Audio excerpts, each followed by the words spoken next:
ഇത് നമുക്ക് പാലക്കാടിൻ്റെ സ്വന്തം ഒരു ചീര മുളക് കൂട്ടൽ കണ്ടാലോ. ഇത് നമുക്ക് പെട്ടെന്ന് തയ്യാറാക്കാൻ പറ്റുന്ന ഒരു ഡിഷാണ്. നിങ്ങൾക്ക് തീർച്ചയായിട്ടും ഈ ഒരു ഡിഷ് ഇഷ്ടപ്പെടും. നിങ്ങൾ ഒരു വട്ടമെങ്കിൽ ഈ ഒരു രീതിയിൽ നിന്ന് തയ്യാറാക്കി നോക്കണം. അതിനുവേണ്ടി ആദ്യം നമ്മൾ കുറച്ച് തുമരപ്പരിപ്പ് എടുത്തു നന്നായി വാഷ് ചെയ്ത് കുക്കറിലിട്ട് കുറച്ച് ഉപ്പും കൂടി ഇട്ട് നന്നായിട്ടൊന്ന് കുക്ക് ചെയ്തെടുക്കുക. അപ്പം ഞാനിവിടെ പാലക്കാണ് എടുത്തിരിക്കുന്നത്. നിങ്ങളുടെ കയ്യിലിപ്പം ചീരയോ, ചുമന്ന ചീരയോ പച്ചച്ചീരയോ മുരിങ്ങയിലോ ഏതില വർഗ്ഗമാണോ ഉള്ളത് അതെടുക്കാം. പാലക്ക തന്നെ വേണമെന്നില്ല, നമുക്കിവിടെ പാലക്ക ആണ് അവൈലബിൾ, അതുകൊണ്ട് അതെടുത്തു എന്നേ ഉള്ളൂ. നന്നായിട്ടൊന്ന് വാഷ് ചെയ്ത് ഡ്രെയിൻ ചെയ്തെടുക്കുക. അതിനുശേഷം നന്നായിട്ടൊന്ന് കുക്ക് ചെയ്തെടുക്കുക. ചെറുതായിട്ട് അരിഞ്ഞ് നമ്മൾ നന്നായിട്ടൊന്ന് കുക്ക് ചെയ്തെടുക്കുക.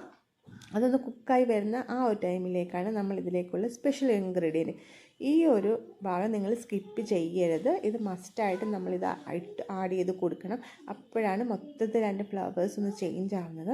അതിന് വേണ്ടി നമ്മൾ കുറച്ച് ഉഴുന്ന് പരിപ്പും വറ്റൽമുളകും ഒന്ന് റോസ്റ്റ് ചെയ്ത് എടുക്കുന്നുണ്ട്. അതൊന്ന് റോസ്റ്റ് ആയതിന് ശേഷം നന്നായിട്ടൊന്ന് റോസ്റ്റ് ചെയ്തെടുക്കുക.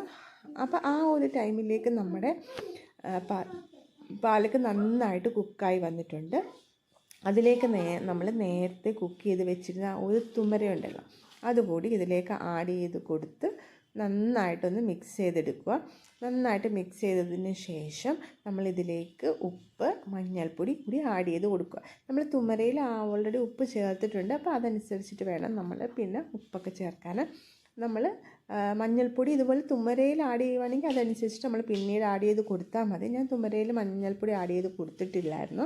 പിന്നെ നമ്മൾ നേരത്തെ റോസ്റ്റ് ചെയ്തത് അതും അതിലേക്ക് ഒരു നുള്ളി ജീരകവും കുറച്ച് തേങ്ങയും കൂടി ആഡ് ചെയ്ത് നന്നായിട്ട് ഒന്ന് അരച്ചെടുക്കുക. നന്നായിട്ട് ഒന്ന് അരച്ചതിന് ശേഷം നല്ല പേസ്റ്റ് പോലെ ആക്കണം. നന്നായിട്ട് അരഞ്ഞ എണ്ണ കിട്ടണം. അതുകൂടി നമ്മളുടെ കറിയിലേക്ക് ആഡ് ചെയ്ത് കൊടുത്ത് നന്നായിട്ട് കുക്ക് ചെയ്തെടുക്കുക. പിന്നെ വെള്ളം നിങ്ങൾ നോക്കുക, നിങ്ങൾക്ക് കുറച്ചുകൂടെ ഗ്രേവി വേണം എന്നുണ്ടെങ്കിൽ നിങ്ങൾ കുറച്ച് ചൂടുവെള്ളം കൂടി ആഡ് ചെയ്ത് കൊടുക്കുക. അതെല്ലാം തിക്കായിട്ട് വേണമെങ്കിൽ അങ്ങനെ തന്നെ എടുക്കുക.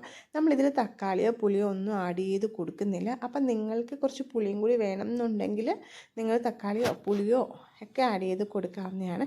അതിനുശേഷം നമ്മളിത് കടുക് താളിച്ച് ഇതിലേക്ക് ആഡ് ചെയ്ത് കൊടുക്കുകയാണ് ചെയ്യുന്നത്.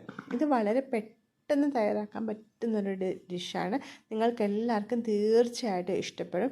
ആ ഒരു നമ്മൾ റോസ്റ്റ് ചെയ്ത് അതൊക്കെ അരച്ച് ചേർത്തത് കൊണ്ട് ഇതിൻ്റെ ഫ്ലേവർ തന്നെ മൊത്തത്തിൽ മാറ്റമാണ്. സാധാരണ നമ്മൾ തുമരക്കറി വെക്കുന്നത് കൂട്ടിയല്ല. അപ്പം നിങ്ങൾ ഒരു വട്ടമെങ്കിൽ ഈ ഒരു രീതിയിൽ ട്രൈ ചെയ്ത് നോക്കണം. ട്രൈ ചെയ്ത് നോക്കിയിട്ട് എനിക്ക് ഫീഡ്ബാക്ക് കമൻ്റായിട്ട് തീർച്ചയായിട്ടും അറിയിക്കണം.